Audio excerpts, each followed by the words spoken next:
Ladies and gentlemen, Violent Games here. Today I'm going to be talking about the Outlast 2 demo, or at least give you my impressions on that. I think the best way for me to do this is to tell you what's new in the game, what's the same in the game from its predecessor, Outlast 1 of course, and then just talk about some other issues on top of that, and give you my conclusion on how I felt about this demo and how I feel it's going to impact the main game.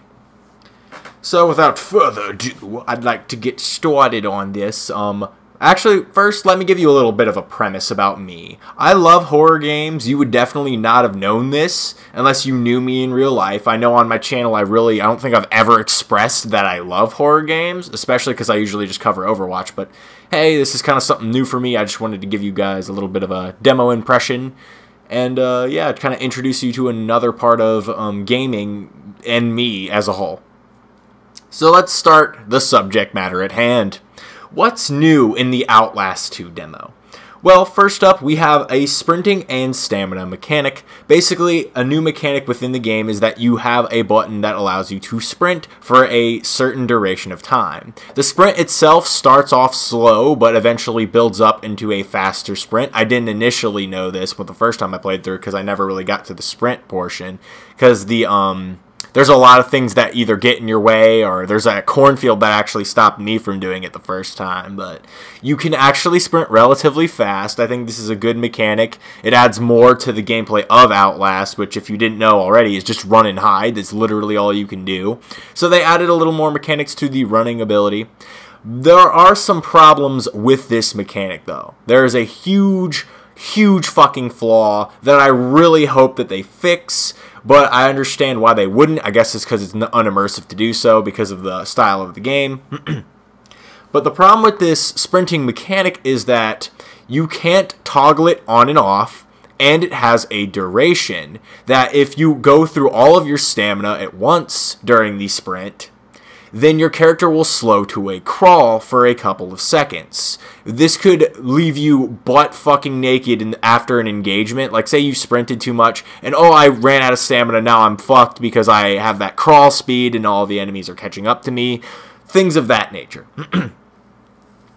So, there is no way to tell how much stamina you have when your character's about to be exhausted. And there's no way to stop sprinting other than literally stopping in place of where you're moving. So literally you have to just completely let go of the left stick. I think this is incredibly stupid. You should be able to toggle it. It shouldn't be, I press a button, then I have to stop all movement to revert back to a walking or a slow jog speed during these chase sequences. Why the fuck isn't there? If the consequence of you running out of stamina is that you slow down permanently, or not permanently, temporarily for a duration, why can't you toggle it? And, like I said, the other problem is they don't tell you how much stamina you have at any given time, so you won't even know when to stop unless you are very intuitive with the audio cues of the game. That's really the only way to tell, is by iframes and by hearing your characters pant. Really bad in my opinion. I really don't like that there's no transparency between that mechanic and the player. There really should be. You should know when your character is sprinting. You should at least know when they're fucking sprinting. There's no way to really tell other than their movement speed. Another problem that I ran into during the demo with this mechanic is that the sprint does not cancel when you either are obstructed by an object or if you are being slowed by another object. For example, I ran into a corn maze during the demo, and my sprint still went out while I was in the corn maze, when my character wasn't sprinting. And granted, the speed you move in the corn is always the same, regardless of if you're sprinting or not, so it's not like I could visually tell my character was still sprinting. But what happened was I used up all my stamina when I didn't necessarily mean to, because there was no cancel, there was no button to toggle off sprinting. The game doesn't really explain how the mechanic works in depth, so it just feels ultimately very clunky, but it's something you can get used to over time. It's just counterintuitive in my opinion. Moving on to the next major change, you now have a slide. Literally, this did not come in handy once throughout the entire demo, and this kind of strikes me as odd, because usually a demo is a very isolated environment where the game dev has the chance to show off whatever it is they want because the environment is so controlled they are able to do so. Not once did I ever use the slide mechanic. Not once. I mean, I don't even know if there are advanced applications to this. Like, can you slide underneath a hiding spot and hide there? Like, is that like a quick way to enter a hiding spot out of sprinting? If so, then that's useful, but I never really got to try that because of the game not making it necessary to, really. So, it's kind of underwhelming, but yeah, you have a slide now. Now, if there are other changes, I am not aware of this, but the demo didn't make that clear, so that's kind of on them. I did play the demo 3 times and experimented with various things. Now, what else is new? The game now features a voiced protagonist, and I already forget his name because, let's be honest, like, every white male protagonist is almost generic at this point, and it kind of gets lost in translation. But ultimately, this didn't impact my experience too much. Like, he barely said anything other than yelling after his wife, Lynn, and that was the extent of it. However, a bit of a ways into the demo, you can tell that the story is actually going to revolve around people in your main character's life. So, he may be flushed out later in the story, and maybe this will even explain the events of what's happening in the game. It's yet to be determined, but from the demo's perspective, it's not that special. I'm just going to throw that out there. I don't know if it was really necessary to have a voice protagonist. I don't think it made the difference in this demo. Moving on, there is a more reasonable story than in Outlast 1 in Outlast 2. Based on the demo alone, guys, I can already tell you that Outlast 2 is going to feature a much better story. The narrative's at least going to be there. Is it going to be vague and cryptic? Probably. Because, you know, all horror games are kind of like this, stereotypically. But the narrative is at least going to be more coherent than, say, Outlast 1 was, where you really kind of had to dig deep and mess with theoretical science to understand it. I think that this one's going to be a little more about the main character and a little more, like, transparent, if you catch my meaning. Like, it might be abstract as fuck near the end, and hopefully it will be. I hope it's kind of vague, like most horror games, so that I can interpret it myself. So, but from what I saw, I think the story actually has a bit of a positive momentum for it. Now, one last thing that I wanted to kind of give or kind of talk about when it comes in regards to new things and kind of give some credit is the setting itself. The setting of Outlast 2 is actually pretty interesting. It's like kind of in a more occult village type farm setting. It actually works pretty well. I just think that, you know, cornfields, tractors, barrels, and shit, and, you know, little cabins. I think it's an alright setting for Outlast. Now, I hope it's going to be dynamic. I hope that's not the only thing we're going to be exposed to, because if you remember in Outlast 1, we had a variety of settings that we went from in the asylum, where it was different wards, we went to a sewer, we went outside, we went into a lab. Like, the whole game's, like, a face change once you enter that lab. It was like, what the fuck? So I hope there's more variety of settings in the actual game, but the setting overall for this demo was okay, if you want my honest take on it. It was okay. I'm neutral with it. It wasn't the best setting or most tense setting by any stretch of the imagination. I didn't really feel any tension during the demo itself. So that's just my take on the new setting. I think it works, but don't overuse it. Don't overuse the whole Children of the Corn aesthetic too much. Again, it's a demo, not the full game. Moving on. So what's the same about Outlast? And inherently, this is a good and bad thing sort of segment as well. The AI is kind of dumb. Just like in the original Outlast. They act almost the same way, exactly. Like, there's nary a fucking difference as far as I'm concerned. So that is a huge problem, given that a lot of us who have played the original Outlast are going to know how to fight our ways around these enemies and know how to exploit their patterns, knowing that there is going to be no tension when we get into a hiding place, because we already know as players that once you're hidden, you cannot be found. And I think that's very anticlimactic. I think it would have been a little more wise that there was something you had to do to stay hidden. Like, for example, in Alien Isolation, if you were hidden in a locker, if the alien comes towards you and it looks at the locker, what you would have to do is lean back with your character and then press a couple buttons to hold your breath. This made the game, even when you were hiding, you still had to be on your toes and listen to audio cues and things of that nature. The fact that that's not in here in this game is massively disappointing. They should have looked at their competition and actually taken some notes. So the AI, kind of stupid. They act the same way. They're kind of sluggish. They're easy to exploit if you understand the mechanics of the game. Kind of a problem.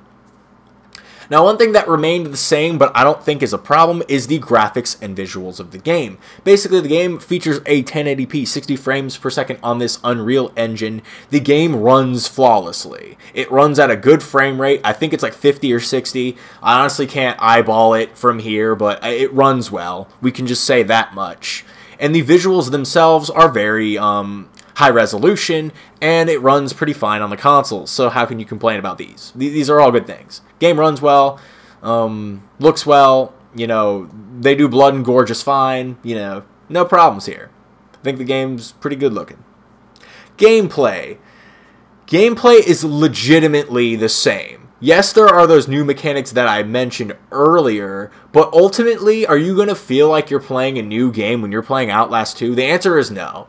This is pretty much the exact same as Outlast 1, which is kind of a problem given that the game, I don't know what to say, like it just feels so cliche at this point, you know? It feels like I've been there, done that. Like, it's not just samey but still good. It's like samey, but I feel like I need an analogy. Hold on, I'm crafting one. Here's one. God damn it. I'm so professional. I'm sure you're aware of this if you've watched my channel. Imagine you're listening to an album from your favorite band. Yes, a lot of their songs may be samey, but they're at least dynamic enough to where you enjoy each individual piece and can distinguish them. Now imagine each song kind of sounds the same, and it just sounds like you're listening to the same song on repeat with a few different lyrics. That's what Outlast 2 honestly felt like to me, guys. It felt like there was a slight variation, but not nearly enough. It's like you put fucking sprinkles on the same goddamn muffin or something. Like, it's like such a small change that it's not significant enough to change the experience that I had with Outlast 1. It really hasn't. It hasn't innovated in a significant way, period. And that is a huge, huge problem. So, let's talk about other issues I ran into during the demo. Again, this being a demo, you would kind of expect it to be polished to a mirror shine. Sorry about those beeps. But you would expect the game to be polished to a mirror shine. However, this is not really the case. I ran into several clipping issues and one game-breaking bug. I'm not even shitting you. I broke the game the first time I tried playing it. Let me just cover the story real quick, and hopefully I'll show you on screen like a fucking reasonable editor. But I was fucking around with this bed just to see if I could hide underneath beds like I did in the original Outlast. Turns out, couldn't really do that. I went underneath the bed, then my head like popped up like in between the bed, and then my camera started gyrating a little bit, and I was stuck. I literally had to restart the entire demo because I could not get out. It was very comical. Can I underbed still? Yes. Well, what the fuck? What the fuck? I'm inside of the bed. Oh shit. Well, the game's not done, apparently. What the fuck is happening? Are you kidding me? No. Oh shit. What is going on? Why is this immediately a failure? Well, guys, I tried to play the Outlast 2 demo. Hold on. I was actually trying to do a live commentary of the demo while I was playing it verbatim because I thought I was going to scream like a little bitch or something throughout the game. It never really happened because of those aforementioned things. The fact that the game's so similar to its predecessor, it didn't feel like anything new to me. My brain was already accustomed to this style of horror that they were giving me in this game. So, overall, how did I feel about this demo? Like, just to summarize it, I am very neutral with this game, guys. As far as whether or not I should buy it when it comes out, I am very neutral. My advice is wait on the motherfucker. Wait and try to get the opinion of someone who loves horror games, who is, you know, who played the original Outlast. Wait for someone to cover it, you know, who actually appreciates the horror genre and just doesn't dislike the genre in general. You get what I'm saying. Wait for an official review by a reputable person. Hell, you can wait for me if you honestly want to, because if I hear the game's any good at all, I'm going to go for it. I mean, hell, I might go for it anyways just because I want to see what they do with the game. I'm legitimately curious as to whether or not this is going to be a good game at this point. Legitimately curious. So I might be getting it anyways just to see it through. But my advice to you as a consumer and as someone who has $60 to spend, wait. This game did not give me a good impression. Let's just say that. Like I said, it was more of a neutral one, but ultimately, I found myself not wanting to get the game as much as I did before I even played the demo. I was more hyped for this game before playing this demo, and that is definitely a startling fucking premise to, you know, think of. Like, when does that ever happen? You're like, oh, I played the demo, now I'm less hyped. You guys gave me a scripted set of scenes that was not compelling enough. Like, you had literally full control over what I was going to experience, and it makes me think the game is worse. That is a big fail, in my opinion. To the point where I'm like, why did they even release this? Because, like, it just doesn't feel... It's just meh. It's not, like, good or bad, it's meh.